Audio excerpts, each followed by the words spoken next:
A few days ago, the United Nations released a 167-page paper regally titled World Economic Situation and Prospects that amounted to a list of what we owe for the imaginary climate crisis. So, how much do we owe? I hope you are sitting down. $150 trillion. That's with a T. In fact, if you actually sit down and count the zeros, it is just shy of a bazillion. So 150 trillion comes to roughly half the accumulated wealth of humanity since we learned to walk upright. All that for the United Nations climate fairies. Note that on present form, it will be 2 bazillion in a couple years, so indeed, even in this UN report, they confess that 150 trillion is only a spitball estimate. Who really knows how angry the climate fairies can get? So how does the UN get to 150 trillion? I mean, aside from the obvious answer that they pull it out of their bright blue hats, the bulk of it comes from massive subsidies for green energy to, quote, transform the global energy sector, which, by the way, was doing just fine before. So that comes to about 5.3 trillion per year, which is greater than the GDP of Japan.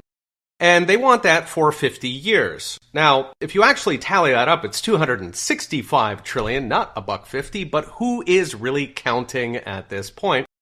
Next up is fresh trillions to bribe poor countries into the energy transition, along with a, quote, loss and damage fund that will send trillions over 50 years to poor countries to compensate their corrupt elites for imaginary global warming.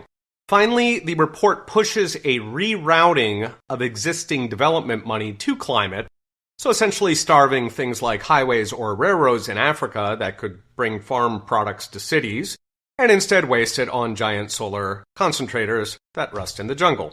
Now, those bazillions would all be good fun if they weren't actually being converted into policy. Alas, they are. I mentioned back in August a summit in Paris where Janet Yellen and assorted Euro minions committed to pushing for trillions per year for all of the above, including bribing the third world elites.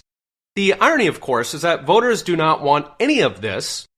Poll after poll shows they are not willing to spend more than about $10 for the entirety of the climate agenda, but they are naturally outbid by the diamond-plated Rolodexes of the climate lobby.